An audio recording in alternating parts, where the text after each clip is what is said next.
20,000 people a day in America are falling below the poverty line. Right. That means that you have people that have been, 5 years ago, were considered successful and doing well and prospering, and they had time to go play some golf, to go play softball, and do the various things that they do, and pretty soon that economic creeping, insidious cancer climbs up that ladder.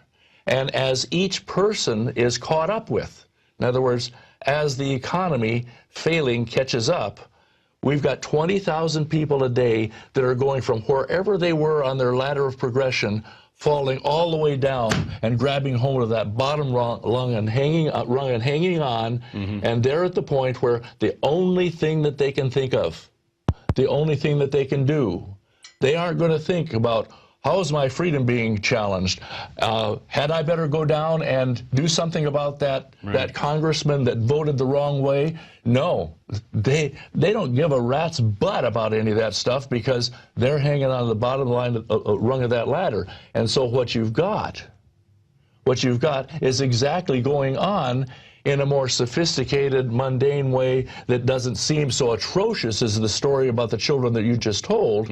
But the fact is, it's happening to grown adults and full families daily in this country.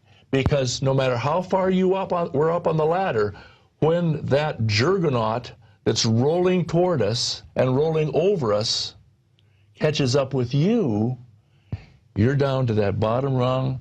And it doesn't make any difference what you did yesterday, the day before, how successful you were, how much education you've got. We've got kids coming out of school, graduating at high levels within their classes that can't find jobs because there are no businesses left to give them the jobs to work. And so where are they? They are no better off. They're in debt. Than the guy that's standing on a street corner, propped against his crutch, with a cardboard sign painted in his wife's lipstick that says, "A little bit of change will help."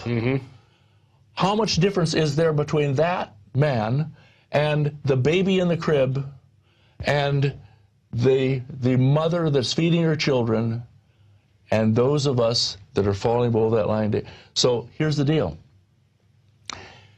If pork is disappearing, that's only the tip of the iceberg.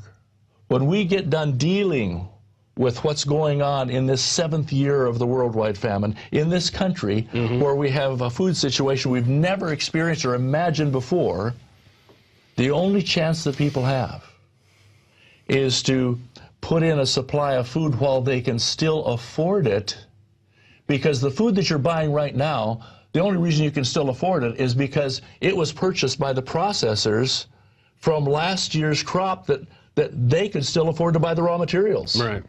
When those processors hit the October of this year and November of this year new pricing on the current raw materials, it's going to be a whole different ballgame. And you think that 20,000 families a day or individuals a day falling below the poverty line is serious? You ain't seen nothing yet.